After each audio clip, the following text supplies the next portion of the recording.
Hello, everybody, and welcome to another episode of, well, I'm honestly not sure what to call this series.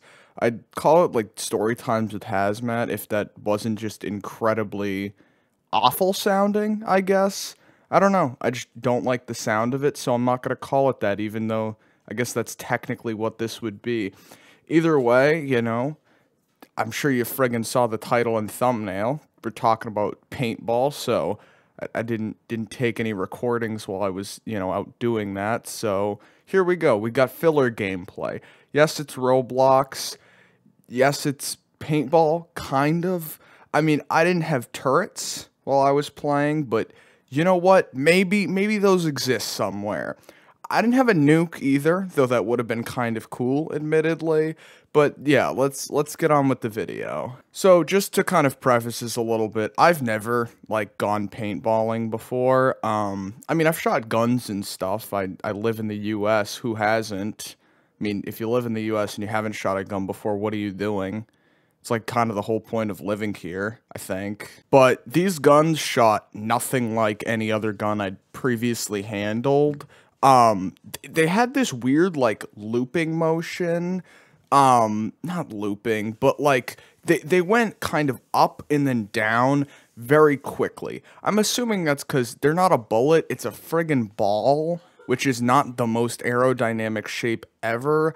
And also, these didn't have like a proper motor in them or anything. I think it was literally just compressed air that was like just forcing the paintball out. So that would kind of explain why they're not low powered, but you're not going to kill somebody with one of these things.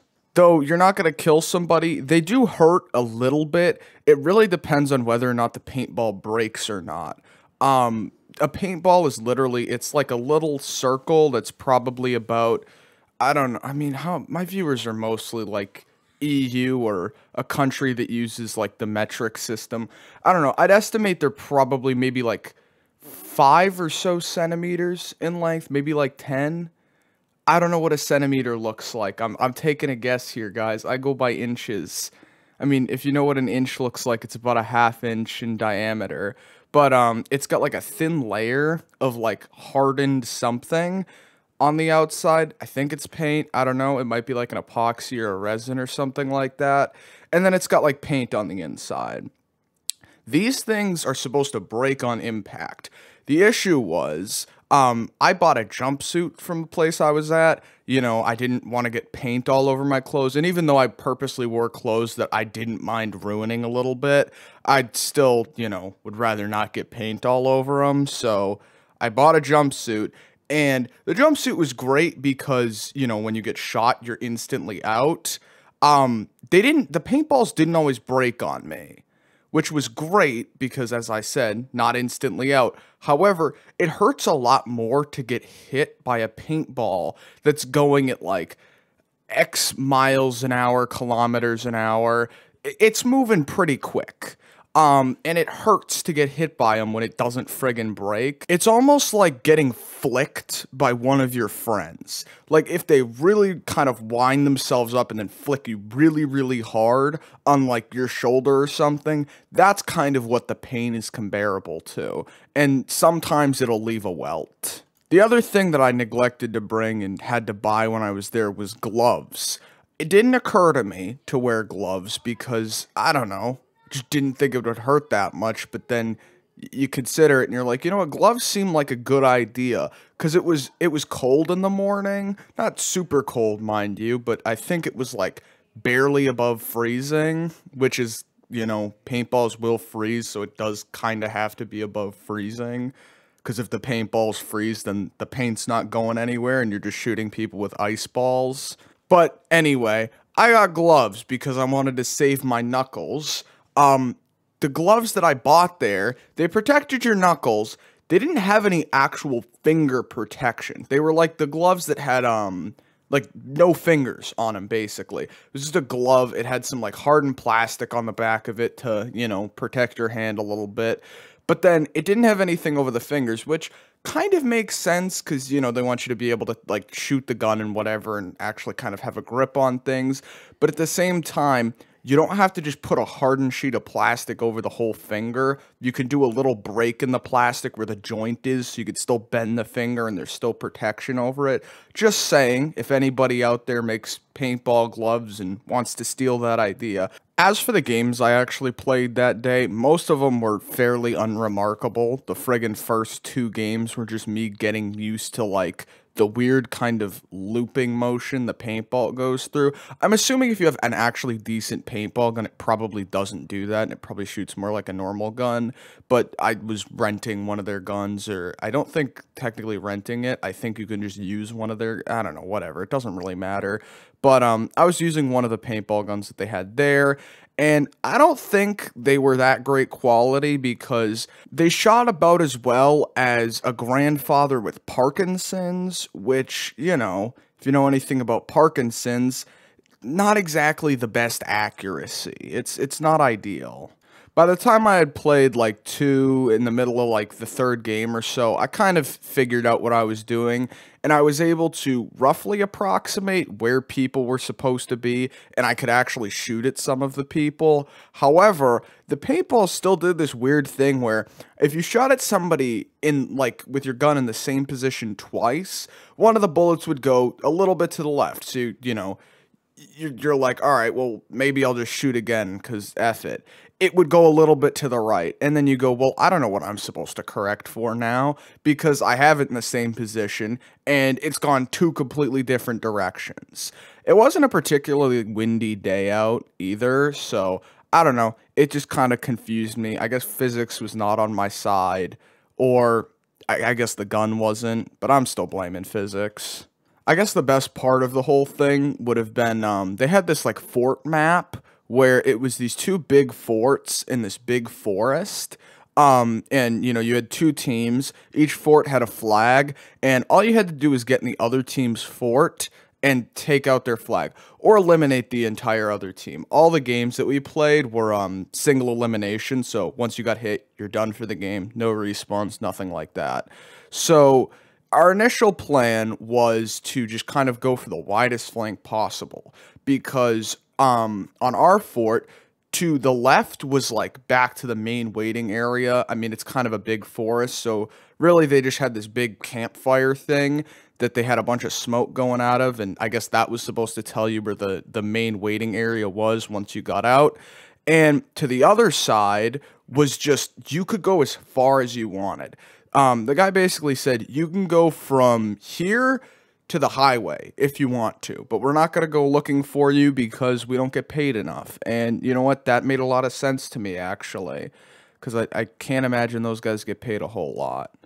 But regardless, we planned to essentially just run in one direction until we got maybe 100 to 200 feet out, and then start looping back around and try to get to the other team's base. Obviously, the other team, being troglodytes just like us, thought of the exact same plan. So, you know, you got friggin' 10 guys from our team, 10 guys from their team, both just booking it.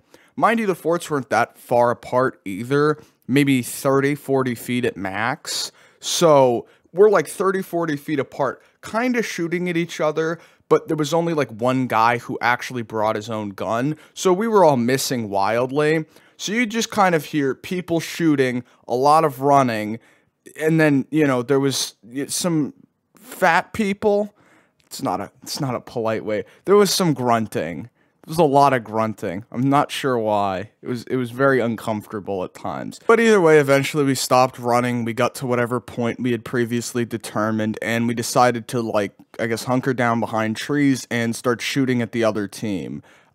We kind of annihilated them, because by the time we got to the point we wanted to get to, there was like 2 kids from the other team still there. So we just kind of, you know, shot the hell out of them. Those kids walk away, and we start looping back around to the fort. Our team won like 2 minutes later, because apparently our team was just incredibly skilled or lucky, because we won basically out of 8 games. I think we went 6-2. So we kind of destroyed them. I'm not sure what they were doing. Apparently, I was told by somebody I was with, they just all charged down the middle and they sent like 10 kids out on the flank, but half of them ended up running back because they realized, oh, there's nobody in our fort. Everybody else is dead. We're kind of screwed. And then, we ended up winning off of elimination. So that was kind of cool.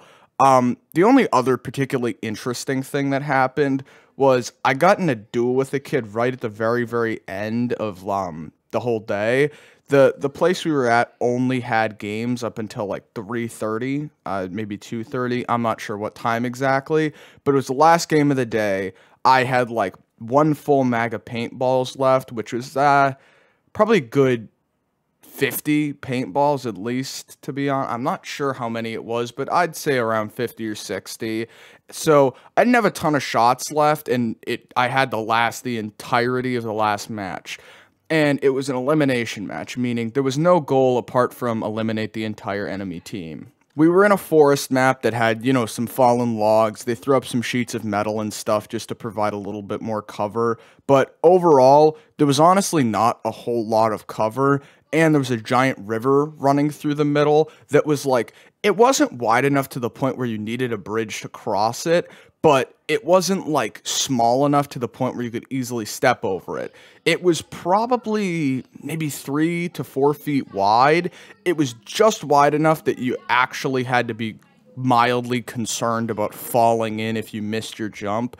I mean, it wasn't particularly deep, but it just sucks to have wet shoes. So I end up jumping across a river and getting behind one of the big metal sheets, and I'd sit there for, I don't know, probably 3 minutes trading shots with a couple kids, and eventually, like, 15 guys from their team are directly in front of me, so I just kind of have to sit there and listen to a bunch of shots hit the metal. Eventually, the rest of my team shows up. I'm assuming they finished whatever else they were doing. To be honest, I'm not really sure what they were doing because the entire team was, you know what, I'm going to stop blaming them for my problems. But either way, they ended up showing up and they took out a couple of the other guys that were in front of me. However, there was still one guy directly in front of me, and the rest of the kids that hadn't already gotten shot, there was probably, I don't know, 6 to 7 of them hiding in this big grouping of trees next to us. So I had to pay attention to them and also the kid in front of me. What I ended up doing was I would pop up, try to shoot the kid in front of me, and then duck back down before he could try to shoot me. We traded like that for probably 2 minutes until eventually I lost focus, shot at a kid next to me, and this kid just lights my hand up. I mean, good shooting by him, but it hurt like hell. That's what I meant when I said the gloves don't protect your fingers. The guy didn't hit me in the knuckles. He hit me on my pinky and like ring fingers. And he probably hit me a solid 4 or 5 times. So that's fine now, I guess. I don't know. To be honest, it wasn't really that bad. They just kind of went numb for a couple minutes. But other than that, nothing particularly interesting happened. I shot people. What do you want me to say? Alright, well, you know what, I guess that's the end of the video. I didn't organize this at all. I recorded Roblox paintball footage, and that's all I did in preparation for this. So, like and subscribe if you want to see me put effort into my videos. I'm lying, of course. I do actually put a lot of effort into these. But yeah, make sure you like and subscribe, and that's all for today. Ha2matt out.